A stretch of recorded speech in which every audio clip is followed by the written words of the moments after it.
सच्चाई की दुनिया वो एक सुनहरा जमाना है। सच्चाई की दुनिया वो एक सुनहरा जमाना है। देखो फिर से बनाने उसे पड़ता रब को आना है। सच्चाई की दुनिया वो एक सुनहरा जमाना है। सच्चाई की दुनिया वो।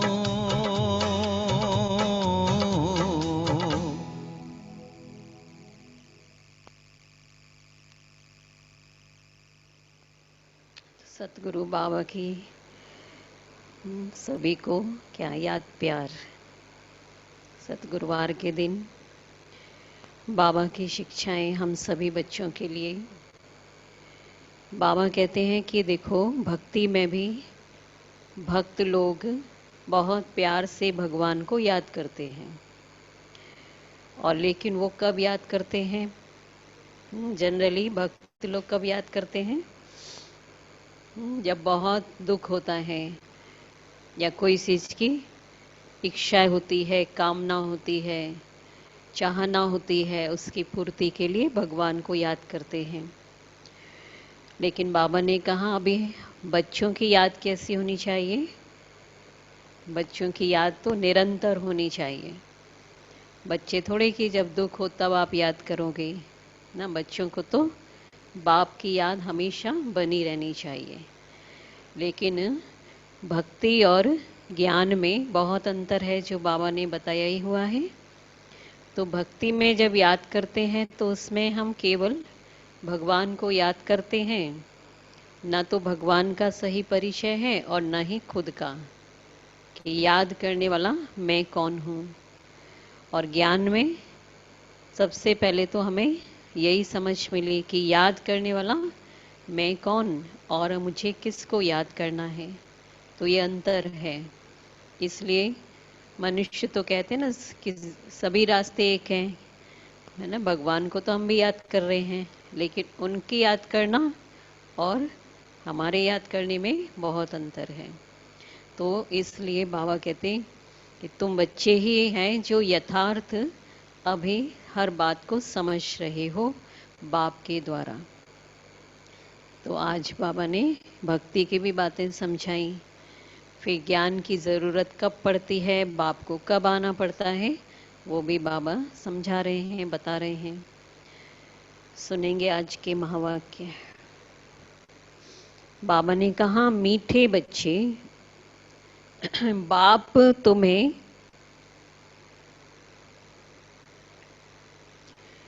नई दुनिया के लिए राजयोग सिखला रहे हैं।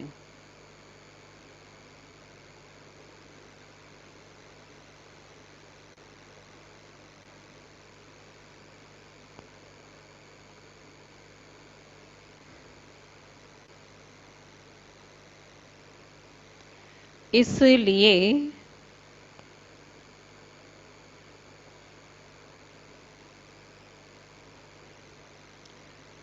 इस पुरानी दुनिया का विनाश भी जरूर होना है।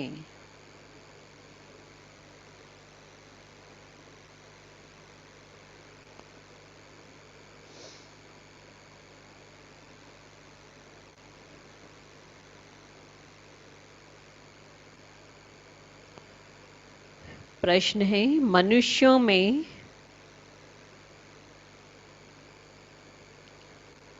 कौन सी एक अच्छी आदत पड़ी हुई है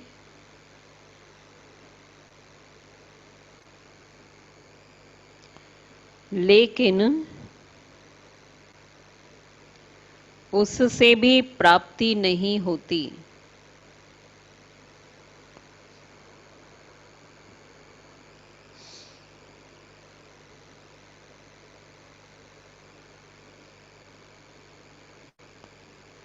मनुष्यों में कौन सी एक अच्छी आदत पड़ी हुई है लेकिन उससे भी प्राप्ति नहीं होती?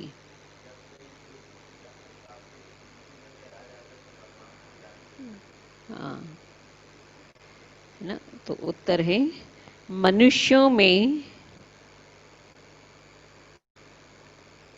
भगवान को याद करने की जैसे आदत पड़ी हुई है,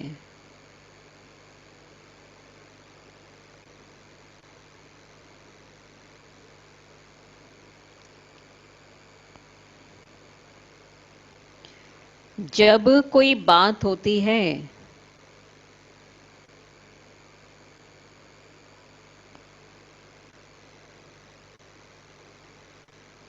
तो कह देते हैं,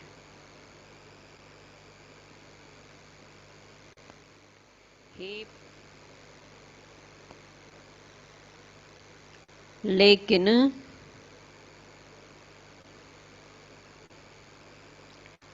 पहचान यथार्थ ना होने के कारण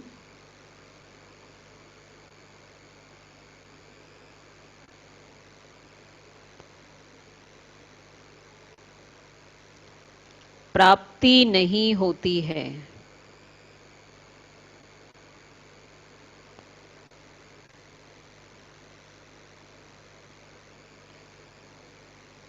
फिर कह देते,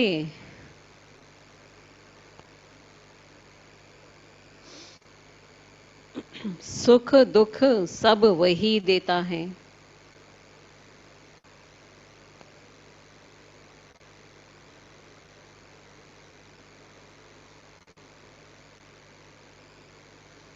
तुम बच्चे अभी ऐसे नहीं कहेंगे।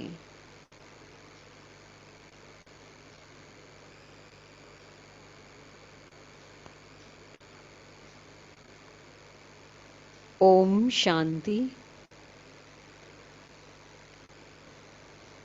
बाबा कहते हैं, बाप जिसको रचयिता कहा जाता है, किसका रचता? नई दुनिया का रचता। तो नई दुनिया को कहा जाता है स्वर्ग व सुखधाम। नाम कहते हैं परंतु समझते नहीं हैं। कृष्ण के मंदिर को भी सुखधाम कहते हैं। अब वह तो हो गया छोटा मंदिर। कृष्ण तो विश्व का मालिक था। बेहद के मालिक को जैसे कि हद का मालिक बना देते हैं ना। कृष्ण भी को क्या है, बेहद का मालिक, क्यों विश्व का था ना, तो छोटे मंदिर को भी सुखधाम नाम दिया। तो बाबा ने कहा क्योंकि कृष्ण के छोटे से मंदिर को भी सुखधाम कहते हैं।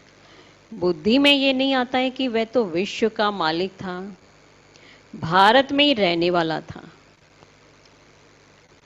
तुमको भी पहले कुछ पता नहीं था, बाप को तो सब कुछ पता है। वह सृष्टि के आदि मध्य अंत को जानते हैं। अभी तुम बच्चे जानते हो। दुनिया में तो यह भी किसी को पता नहीं है कि ब्रह्मा विष्णु शंकर कौन है। शिव तो है ऊंचे से ऊंचा भगवान, शिव के लिए तो ऐसा कहते भी हैं, लेकिन ब्रह्मा विष्णु शंकर फिर कौन है वो भी नहीं जानते। अच्छा, फिर प्रजापिता ब्रह्मा कहाँ से आया? है तो वो मनुष्य ही। प्रजापिता ब्रह्मा तो जरूर यहाँ ही चाहिए ना, जिनसे ब्राह्मण पैदा हो। प्रजापिता माना ही मुख से एडॉप्ट करने वाला। कहते भी है ना, ब्राह्मण कैसे पैदा हुए, है ना, ब्रह्मा के रचना कहते हैं ब्राह्मण है, लेकिन ब्राह्मण कैसे हुए, कैसे ब्रह्मा ने रचा, तो वो पता नहीं है। अभी बाबा कहते हैं तो प्रजापिता माना मुख से एडॉप्ट करने वाला, तो तुम हो मुख वंशावली। अब तुम जानते हो कि कैसे ब्रह्मा को बाप ने अपना बनाकर मुख वंशावली बनाया है, इनमें प्रवेश भी किया। फिर कहा कि यह हमारा बच्चा भी है। तुम जानते हो कि ब्रह्मा नाम कैसे पड़ा, कैसे पैदा हुआ, यह और कोई नहीं जानते हैं। और ब्रह्मा को भी शास्त्रों में दिखाया है ना, बूढ़ा दिखाया, तो बूढ़ा था तो वो कैसे इतना बूढ़ा हुआ, उसका स्टार्टिंग कहाँ से हुई, और सब नहीं दिखाया है। तो बाबा ने कहा ये अब ये सब तुम जो अच्छे जान गए हो कि कब ब्रह्मा नाम पड़ा और कैसे वो पैदा हुए। सिर्फ वो तो महिमा गाते हैं कि परम पिता परमात्मा ऊंच से ऊंच है, परंतु यह कोई की बुद्धि में नहीं आता कि ऊंचे से ऊंचा बाप है। हम सभी आत्माओं का वह पिता है, ये तो बुद्धि में आता ही नहीं था। और वह भी बिंदु रूप ही है, उनमें सृष्टि के आदि मध्य अंत का ज्ञान है। ये नॉलेज भी तुमको अभी मिली है कि बाप बिंदु है, हम भी बिंदु हैं, और सृष्टि का नॉलेज सारा उनके पास वो दे रहे हैं। तो पहले तुमको भी जरा भी ये ज्ञान नहीं था। मनुष्य सिर्फ कहते रहते हैं ब्रह्मा विष्णु शंकर, परंतु जानते कुछ भी नहीं है। तो उन्हों को ही समझाना है। अभी तुम समझदार बने हो, जानते हो कि बाप ज्ञान का सागर है, जो हमको ज्ञान सुनाते हैं। और कैसे सुना रहे हैं? ब्रह्मा मुख से पढ़ा रहे हैं ना, केवल उपदेश नहीं दे रहे हैं, लेकिन पढ़ाई की रीति से पढ़ा रहे हैं। तो ये राजयोग है ही सतयुग नई दुनिया के लिए, तो जरूर पुरानी दुनिया का विनाश होना चाहिए। उसके लिए फिर यह महाभारत लड़ाई है। उसके लिए क्या है? एटम बम्स आदि जो तैयार हो रहे हैं। आधा कल्प से लेकर तुम भक्ति मार्ग के शास्त्र पढ़ते आए हो। अब तो बाप से डायरेक्ट सुनते हो। बाप कोई शास्त्र बैठ करके नहीं सुनाते हैं। जब तब करना, शास्त्र आदि पढ़ना, यह सब भक्ति है। अब भक्तों को भक्ति का फल चाहिए। थक गए ना सभी ये करते करते, क्योंकि मेहनत करते ही हैं भगवान से मिलने के लिए, परंतु ज्ञान से ही है सदगति। ज्ञान और भक्ति दोनों इकट्ठे चल ना सके। इसलिए जब भक्ति पूरी हो तो ज्ञान मिले, और ज्ञान मिले तब सदगति हो। अभी तो है ही भक्ति का राज्य, सब भगत हैं। हर एक के मुख से ओ गॉड फादर जरूर निकलेगा, है ना। कोई कहेगा हे भगवान, हे परम पिता। तो अभी तुम बच्चे जानते हो कि बाप ने अपना परिचय दिया है कि मैं छोटा सा बिंदु हूं, मुझे ही ज्ञान का सागर कहते हैं। मुझ बिंदु में सारा ज्ञान भरा हुआ है। आत्मा में नॉलेज रहती है।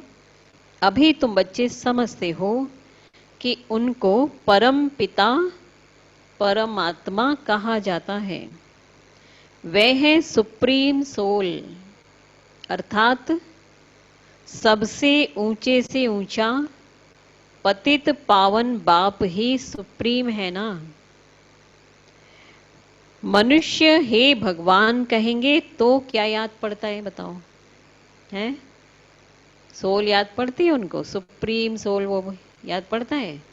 तो उनके सामने तो शिवलिंग आएगा, और याद जो जो अपने इष्ट को याद करते हैं वो सामने आएंगे,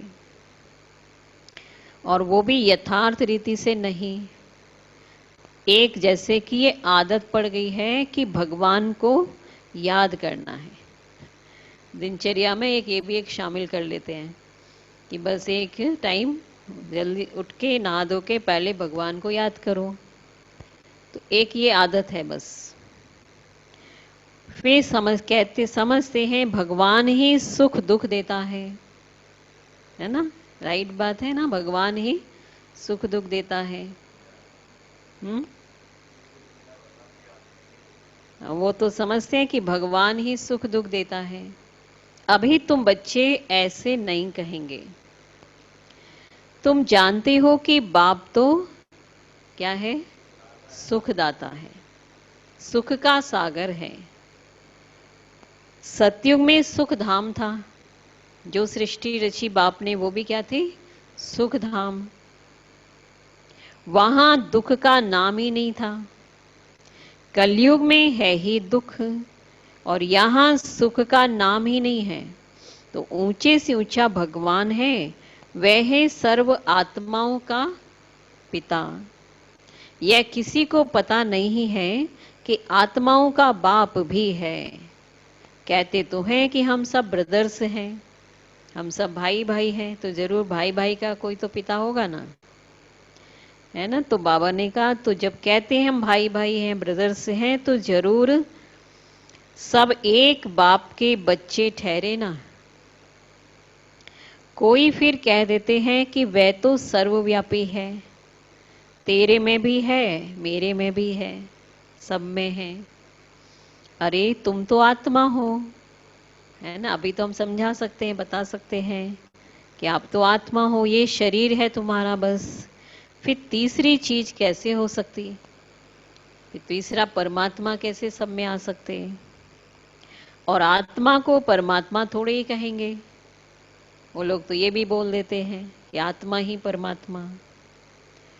जीवात्मा कहा जाता है, बाकी जीव परमात्मा नहीं कहा जाता। फिर परमात्मा सर्वव्यापी कैसे हो सकता है? बाप सर्वव्यापी होता तो फिर क्या हो जाते? फादरहुड हो जाते। फादर को फादर से वर्षा थोड़ी मिलता फिर, है ना। सब ये क्या कहते हैं, हम सब भाई भाई की बजाय क्या कहना पड़ता? हम सब बाप बाप हैं, है ना। फिर वर्षा मिलेगा फिर? अब कौन किससे वर्षा ले? फिर बाप से तो बच्चा ही वर्षा लेता है, तो सब फादर कैसे हो सकते हैं? इतनी छोटी सी बात भी कोई की समझ में नहीं आती है। तब बाप कहते हैं कि बच्चे, हमने आज से 5000 वर्ष पहले तुमको कितना समझदार बनाया था। तो सारी गड़बड़ भी किसने की फिर? है बच्चों ने। समझदारी भी खत्म हो गई आधा कल्प के बाद, तो केवल आधा कल्प तक ये समझदारी रहती है। उसके बाद बच्चे ही तो बनाएंगे ना, मंदिर बनाएंगे, शास्त्र भी बनाएंगे, सारी गड़बड़ी करेंगे। तो बाबा कहते हैं कि तुमको कितना समझदार बनाया था। तो तुम उस समय क्या थे? एवर हेल्दी, एवर वेल्दी, समझदार थे। इससे जास्ती समझदार कोई हो नहीं सकता। तुमको अभी जो समझ मिलती है, यह फिर वहां नहीं होगी। वहां ये थोड़े ही मालूम रहता कि हम फिर गिरेंगे। कल भी बताए ना, वहां ये नहीं मालूम रहेगा कि हम इस धर्म के हैं, और ये भी मालूम नहीं है कि हम फिर नीचे उतरेंगे या हम अभी पावन हैं फिर हम पतित बनेंगे। यदि ये मालूम होता तो फिर सुख की भासना भी नहीं आती। सुख की परसेंटेज भी 100% नहीं होती, कमी होती ना फिर तो। हाँ, पता चल जाए कि अभी तो 10 दिन बाद आपका ये खत्म हो जाएगा, तो पहले से ही चिंता हो जाए। इसलिए बाबा ने कहा, तो क्या इसलिए बाबा कहते हैं ना कि ये ज्ञान प्रायः लोप हो जाता है। सारा ज्ञान अभी है, सारी समझ अभी है, लेकिन सत्युग त्रेता में ये समझ नहीं रहेगी। ये ड्रामा का ज्ञान सिर्फ अभी तुम्हारी बुद्धि में है। ब्राह्मण ही अधिकारी रहते हैं। तुम्हारी बुद्धि में है कि अभी हम ब्राह्मण वर्ण के हैं। ब्राह्मणों को ही बाप ज्ञान सुनाते हैं, और ब्राह्मण फिर सबको सुनाते हैं। ब्राह्मणों का भी ये धंधा होता है ना, पोथी लेकर सब जगह सुनाने जाते हैं। तो ये तुम ब्राह्मणों का धंधा है कि बाप का ज्ञान को सबको सुनाओ। तो गायन भी है कि भगवान ने आकर स्वर्ग की स्थापना की थी, राजयोग सिखाया था, बाबा कहते देखो कृष्ण जयंती मनाते हैं, समझते हैं कि कृष्ण वैकुंठ का मालिक था, परंतु वह तो विश्व का मालिक था, ये बुद्धि में नहीं आता है। जब उनका राज्य था तो और कोई धर्म नहीं था, उनका ही सारे विश्व पर राज्य था और जमुना के किनारे था। अब तुमको ये कौन समझा रहे हैं? कृष्ण तो नहीं समझाएंगे। तो यही है भगवान वाच, खुद भगवान समझा रहे हैं।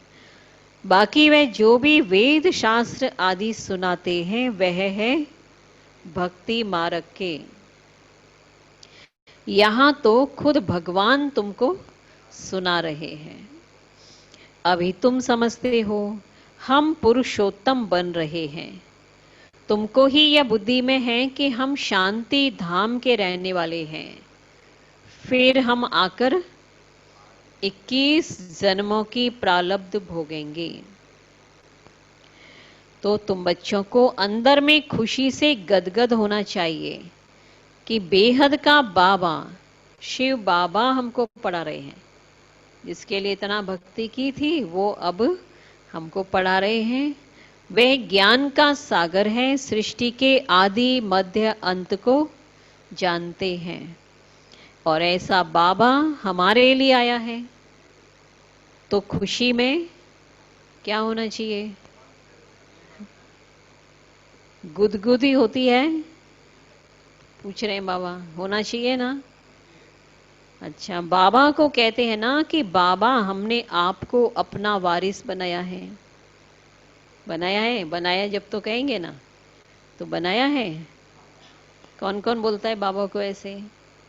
है बनाया आपने? अच्छा, बाप बच्चों पर वारी जाते हैं।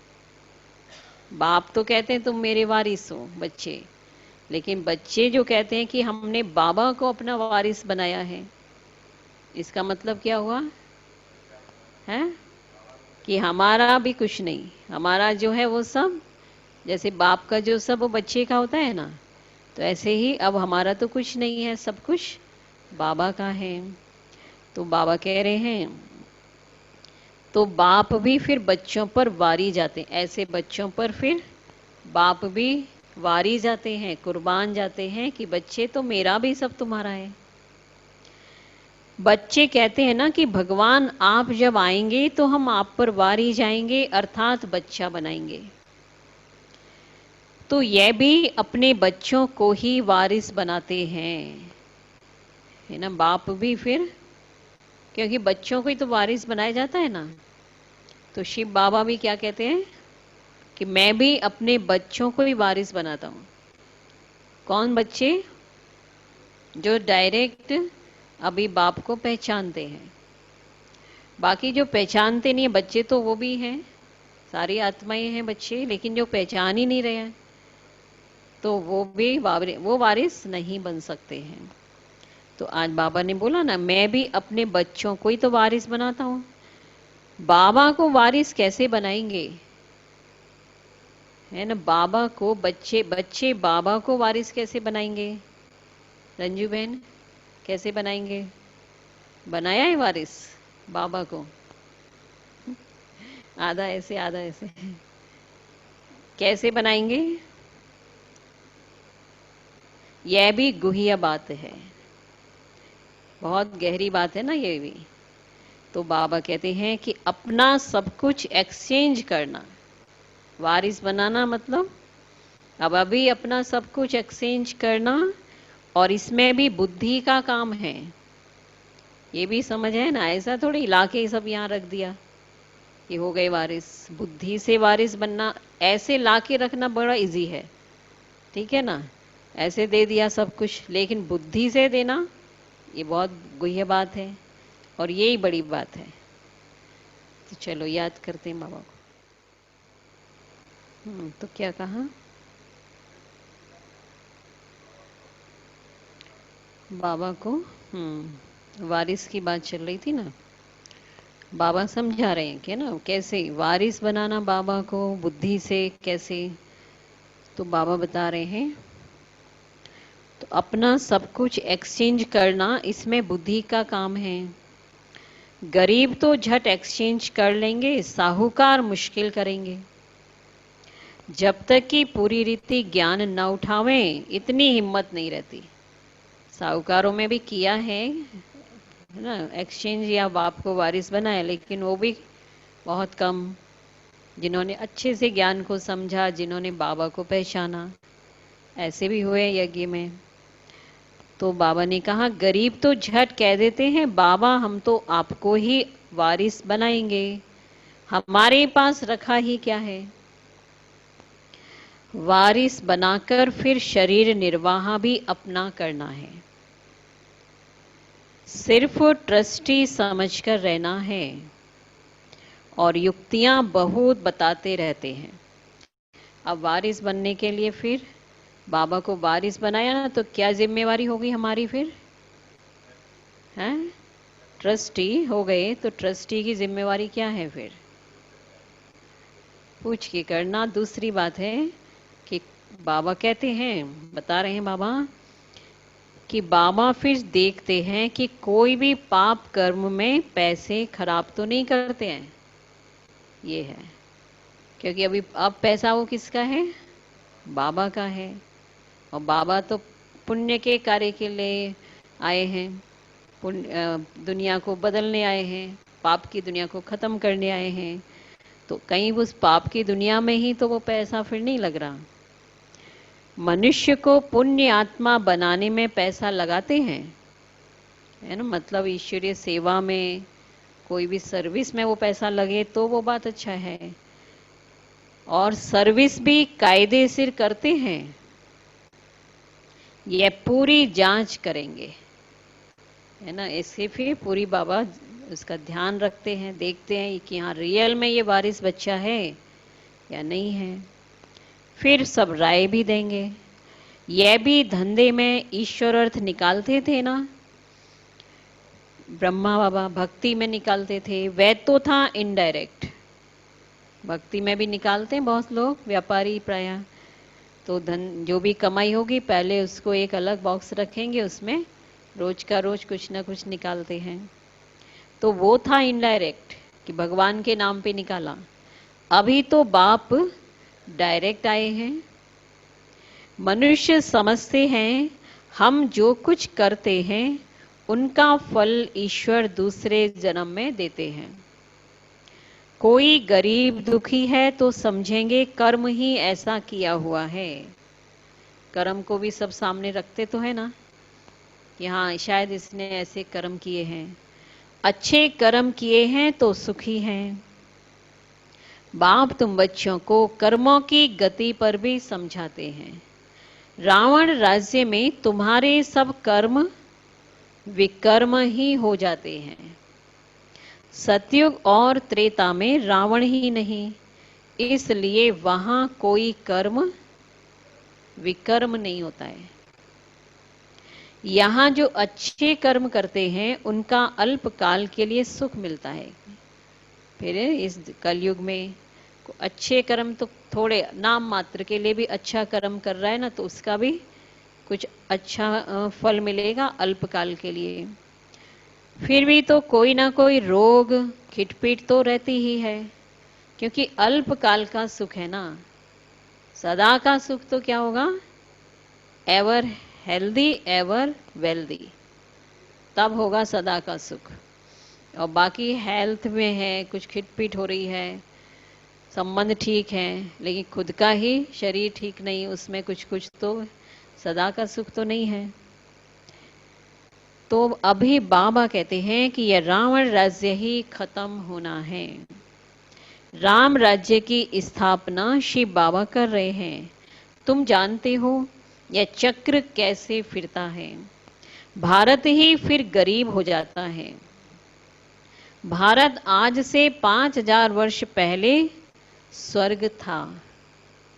इन लक्ष्मी नारायण का राज्य था। पहले गद्दी इनकी चली थी। कृष्ण प्रिंस, फिर स्वयंवर किया तो राजा बना, फिर नारायण नाम पड़ा। यह भी तुम अभी समझते हो तो तुमको वंडर लगता है। बाबा आप सारे रचयिता और रचना की नॉलेज सुनाते हो, आप हमको कितना ऊंच पढ़ाते हो। बलिहार जाऊं, हमको तो सिवाय एक बाप के और कोई को याद नहीं करना है और अंत तक पढ़ना है। ये पढ़ाई भी अंत तक चलेगी, तो जरूर टीचर को भी अंत तक याद करना ही है ना। स्कूल में भी टीचर को याद करते हैं ना, वो भी कब तक, जब तक पढ़ते हैं तब तक टीचर याद रहते हैं। तो यहाँ इसलिए बाबा कहते हैं यहाँ पढ़ाई ही आपकी अंत तक चलनी है, तो टीचर भी अंत तक याद रखना ही है उसको। उन स्कूलों में तो कितने टीचर्स होते हैं, हर एक दर्जे माना हर एक क्लास का टीचर अलग अलग होता है। और यहाँ तो एक ही टीचर है, वो भी कितना लवली है। बाप भी लवली है, टीचर भी लवली। आगे भक्ति मार्ग में अंधश्रद्धा से याद करते थे, अभी तो डायरेक्ट बाप पढ़ाते हैं। तो कितनी खुशी होनी चाहिए। फिर भी कहते हैं बच्चे क्या कहते, बाबा भूल जाते हैं। पता नहीं हमारी बुद्धि आपको क्यों नहीं याद करती है। गाते भी हैं ईश्वर की गत मत न्यारी है। बाबा आपकी गति और सदगति की मत तो बड़ी वंडरफुल है। तो ऐसे बाप को तो याद करना चाहिए। स्त्री अपने पति के गुण गाती है ना, बड़ा अच्छा है, ये उनकी प्रॉपर्टी है, अंदर में खुशी रहती है ना। और ये तो फिर कौन है, पतियों का पति, बापों का बाप, इनसे तो कितना हमको सुख मिलता है और सबसे तो दुख मिलता है। हाँ, टीचर से सुख मिलता है क्योंकि पढ़ाई से इनकम होती है। गुरु हमेशा किया जाता है वानप्रस्थ में। बाप भी कहते हैं कि मैं वानप्रस्थ में आया हूँ, बूढ़े तन में आया हूँ। यह भी वानप्रस्थी और मैं भी वानप्रस्थी, दो अर्थ हो गए ना वानप्रस्थ, कि बाबा वाणी से परे से आया है, वानप्रस्थ परमधाम से आया और आया बूढ़े तन में, तो वो वानप्रस्थ है। और ये सब मेरे बच्चे भी क्या है, वानप्रस्थी है। तो बाप, टीचर और गुरु तीनों ही इकट्ठे हैं।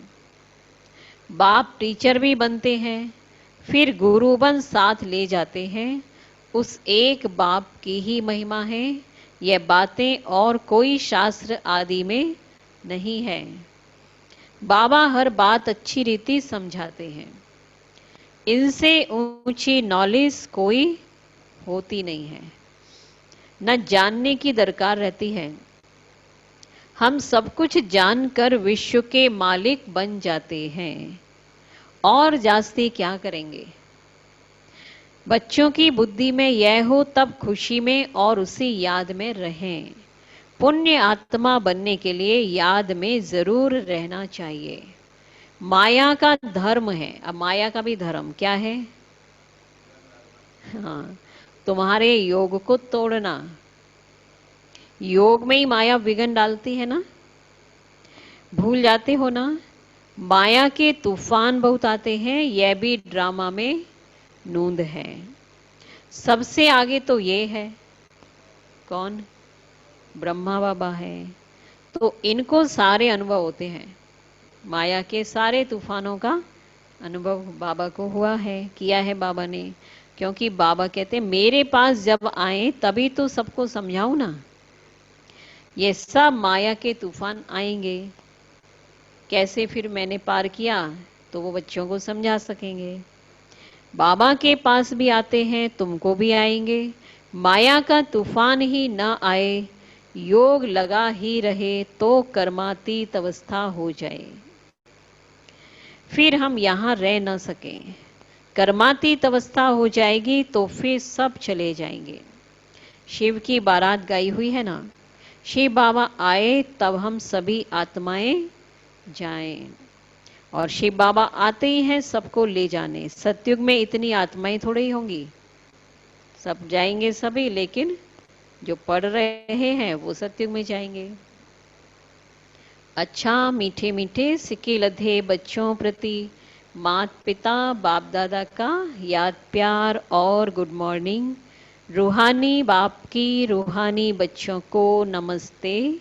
हम रूहानी बच्चों की रूहानी बाप दादा को याद प्यार गुड मॉर्निंग, नमस्ते नमस्ते नमस्ते। शुक्रिया बाबा शुक्रिया। धारणा के लिए मुख्य सार नंबर 1, शिव बाबा को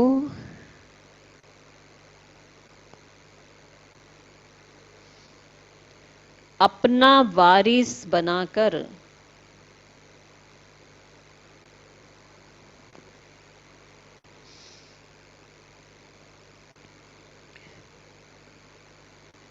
सब कुछ एक्सचेंज कर देना है।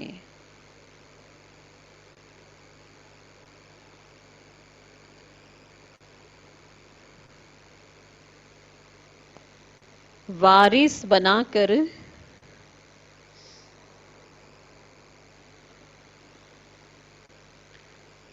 शरीर निर्वाह भी करना है।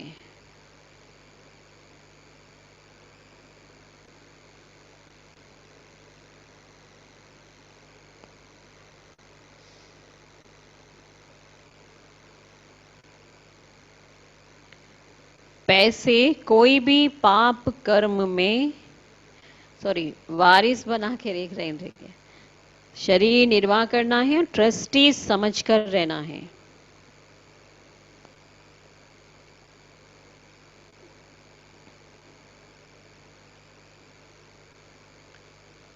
पैसे कोई भी पाप कर्म में नहीं लगाने हैं।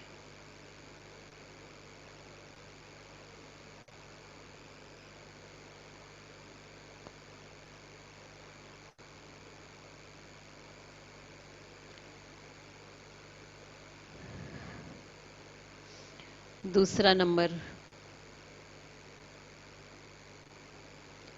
अंदर खुशी में गुदगुदी होती रहे।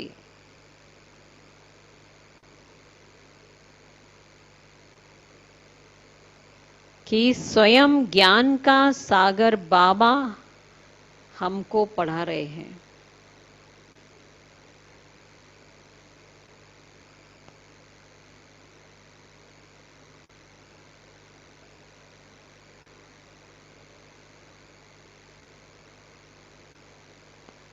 पुण्य आत्मा बनने के लिए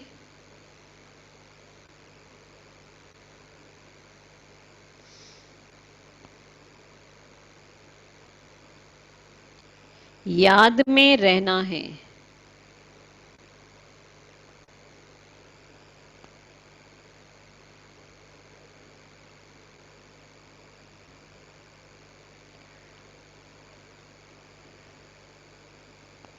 माया के तूफानों से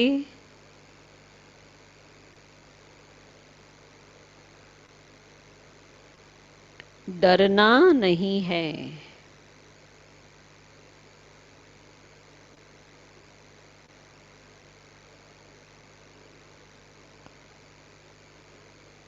वरदान है, रूहानियत की स्थिति द्वारा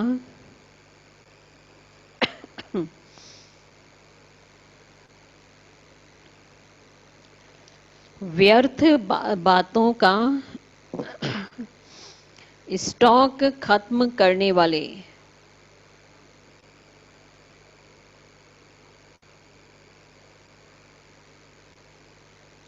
खुशी के खजाने से संपन्न भव।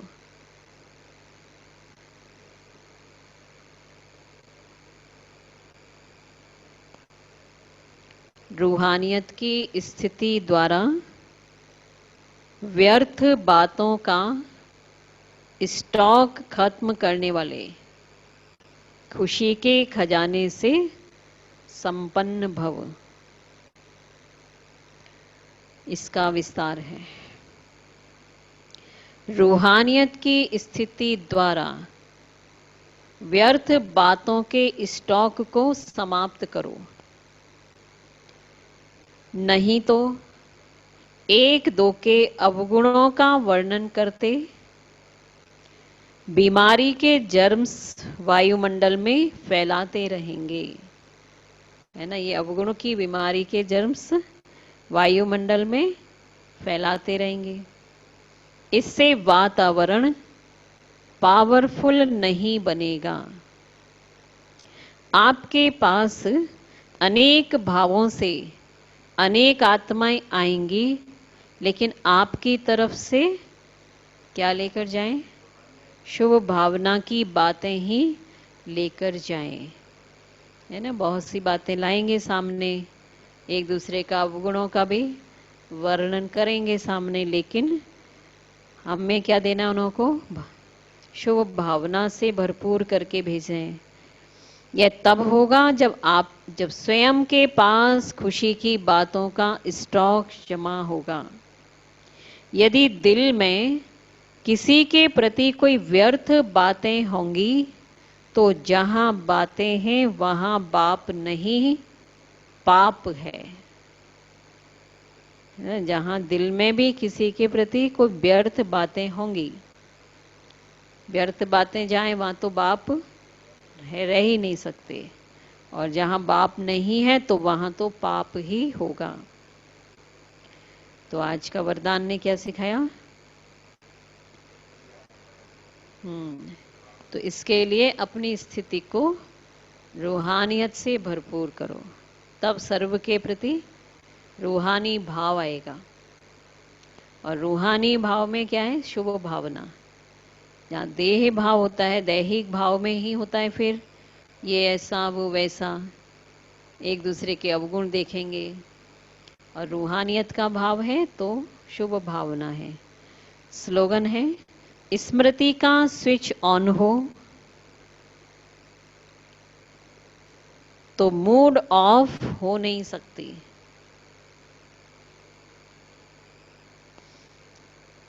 स्मृति का स्विच ऑन हो तो मूड ऑफ नहीं हो सकती। कौन सा स्मृति है? मैं और मेरा की, ड्रामा की, ये स्मृति रहे ना। मैं कौन, मेरा कौन, और ये सब ड्रामा चल रहा है बस। तो ये सारा ये ऑन रहेगा तो मूड ऑफ ही नहीं होगी।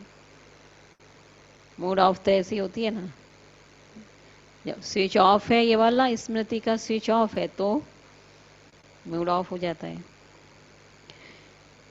चलो अभी मम्मा की विशेषता सुन लेते हैं।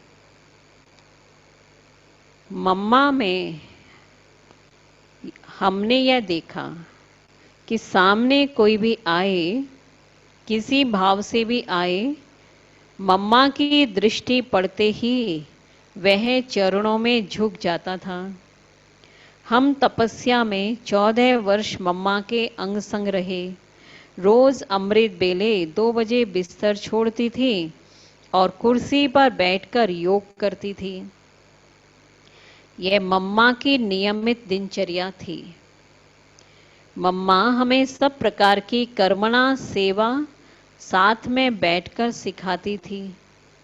चाहे अनाज साफ करते थे, चाहे सब्जी काटते थे, मम्मा सबसे पहले आकर बैठती थी और कैसे साफ करें और काटें वो भी सिखाती थी। तो ये भी बताते हैं ना कि सब्जी आती है तो 3 वो करते हैं, मतलब 3 भाग किया जाता है। तो उसमें कि ये सब्जी है एकदम फ्रेश होती है, कुछ सब्जी, कुछ मिडिल सब्जी थोड़ा सा फ्रेश नहीं है वो, और एक है जो एकदम अब और ज़्यादा नहीं चल सकती, जिसको आज ही पूरा करना है। तो ऐसे 3 भाग करते थे। और फिर उसमें अब जो पूछती थी कि बताओ इसमें से पहले कौन सी यूज करनी चाहिए, कोई बोलते थे फ्रेश खाना चाहिए, तो फिर वो मम्मा सिखाती थी कि नहीं पहले देखो ये वाली है ना, ये आज के बाद नहीं चलेगी तो फेंकना पड़ेगा, इसलिए इसको आज पूरा करो। बड़ी दीदी बताती हैं ये वाली बातें। है ना। फिर वो उसको उस दिन पूरा किया। फिर जो बीच वाली सब्जी बताई उससे थोड़ी अच्छी, बोला ये कल तक चलेगी बस, कल के बाद नहीं, इसलिए इसको कल करना है। और ये वाली सब्जी है तो ये उसके बाद भी चल सकती है। मतलब क्या ही ये सब सिखाते थे, यज्ञ का वेस्ट नहीं होना चाहिए, फ्रेश फ्रेश पहले बना लो। कई लोग कहते हैं ना ताजी ताजी बनाओ, यज्ञ का कैसे हिसाब चलता था वो बताया। और एक एक चीज को बड़ा इकोनॉमी से चलाते थे। तो आगे बताया, मम्मा बहुत निर्भय थी। मम्मा की प्रैक्टिकल में शेरनी शक्ति स्वरूपा थी। साथ साथ मम्मा क्या अनासक्त थी बात मत पूछो। कोई देह अभिमान नहीं, परंतु स्वमान का नशा इतना था कि और किसी में वो हो ना सके। अपने पर पूरा विश्वास, बाबा पर पूरा विश्वास और बाबा के कार्य में पूरा विश्वास। बाबा ने कहा और मम्मा ने करना शुरू किया। एक बाबा ही संकल्प श्वास सब में था। प्यार भी सबके साथ मम्मा का इतना था कि बराबर मेरे दिल से ये शब्द निकलते हैं कि मम्मा तू ममता की मूरत है, निर्माणता की निधि है। उनमें ममता थी परंतु कोई मोह नहीं था। सबको इतना प्यार करते हुए भी मम्मा उतना ही निर्मोही थी, ममता मई भी और ममता से परे भी। फिर आगे किसने बताया कि ये कराची की बात है। मम्मा ऑफिस में बैठी थी तो मैंने जाकर पूछा कि मम्मा हम क्या पुरुषार्थ करें। तब मम्मा ने कहा कि सदैव समझो कि यह मेरी अंतिम घड़ी है। वो दिन और आज का दिन मम्मा का वो मंत्र मुझे भूला नहीं है कि हर घड़ी अंतिम घड़ी है और मुझे बाबा की याद में ही रहना है। फिर आगे बताया, मम्मा रोज मुरली जरूर पढ़ती थी अथवा टेप द्वारा सुनती थी। भले ही रात के 11 बजे हो, लेकिन कल की मुरली सुनकर ही मम्मा सोती थी। जितनी अपने कर्तव्य पर पक्की रही उतनी ही ईश्वरीय पढ़ाई पर भी पक्की रही। हॉस्पिटल में भी मम्मा रोज मुरली सुनती थी। हमने मम्मा को सदा अलर्ट और एक्यूरेट देखा है। हमने कभी भी मम्मा की आंखें थकी हुई नहीं देखी। सदा उनके नयन बाबा की याद में मगन देखे हैं। मम्मा में नम्रता इतनी थी कि जब बाबा कहते थे माता पिता का याद प्यार और नमस्ते, तब मम्मा अपने को माता नहीं समझती थी और ऊपर इशारा करके कहती थी कि उस माता पिता का याद और प्यार है। मम्मा केवल जिम्मेवारी निभाने में, पालना देने में अपने को माता समझती थी। मम्मा ने माँ का पद स्वीकार नहीं किया, परंतु माँ का कर्तव्य स्वीकार कर उसको पूर्ण रूपे निभाया। बाबा के सामने वह एक छोटी नन्ही सी बच्ची का रूप धारण कर लेती थी और यज्ञ वत्स और भक्तों के सामने आदि देवी जगदम्बा माँ का रूप धारण कर लेती थी। ठीक है, ये विशेषताएं आज मम्मा की सुनी। बहुत सारी विशेषताएं हैं ना मम्मा की। तो चलिए, तो आज क्या सुने बाबा के महावाक्य। मीनू बहन सुनाएगी, सुनाइए। ओम शांति। ओम शांति। बाबा ने आज कहा है कि भक्ति मार्ग वाले कहते हैं कि भगवान ही सुख और दुख देता है, पर हम बच्चे जानते हैं कि भगवान सिर्फ सुख ही सुख देता है और दुख अपने कर्म के अनुसार मिलता है। है ना, भक्ति और ज्ञान में कितना अंतर। अच्छा, और कौन बताएगा। अनु बहन।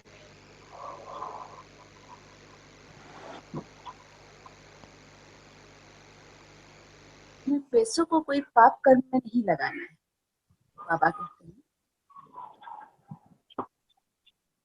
वारिस का अर्थ समझाया कि कोई भी पैसा, ऐसे भी पैसा अपना अपना समझो तो भी, है ना, पाप में लगाना नहीं है, क्योंकि अभी तो हमें पाप से मुक्त होना है। इसलिए एक बात यदि ये भी याद रख लें, पक्का कर लें कि अभी कोई भी कार्य हमारा ऐसा नहीं होना चाहिए, मनसा वाचा कर्मणा, तन मन धन से, कि वो व्यर्थ में लगे, पाप में लगे। तभी हम पुण्य आत्मा बन सकते हैं। तो ये बाबा ने समझाया। अभी बाबा को भोग लगाएंगे, सभी भाई बहनें मिल करके बाबा के पास जाएंगे, भोग ले करके, और बाबा को भोग लगाएंगे। और अब कल शुक्रवार है, तो कल सुबह की मुरली क्लास और ऐसे ये पीयूष भाई वो कराएंगे। सभी जानते हैं पीयूष भाई को, दिल्ली वाले आए हैं ना यहाँ पर कई बार, तो वो उनसे बात हुई है। तो कल सभी से मिलेंगे। क्लास का टाइम यही रहेगा, 6:30 to 7:30।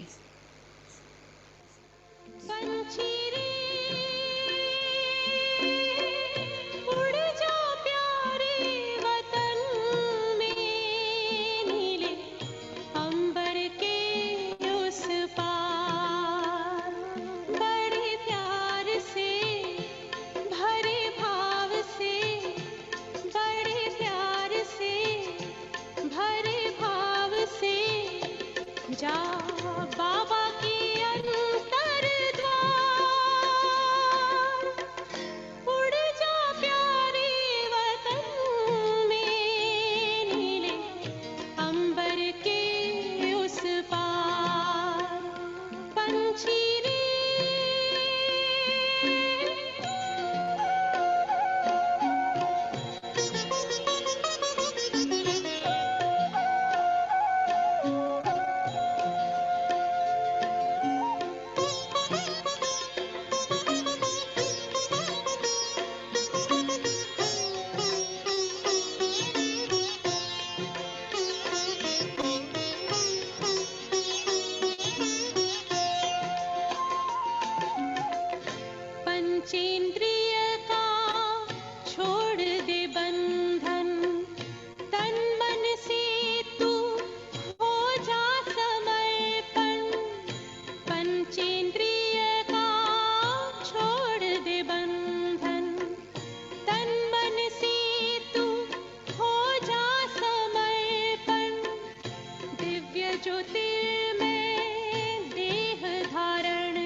पिता हो, तुम ही हो जग के तारनहार। ओ बाबा तुम मात पिता हो, तुम ही हो जग के तारनहार। दुख हरता तुम सुख करता हो, गुणों के भंडार।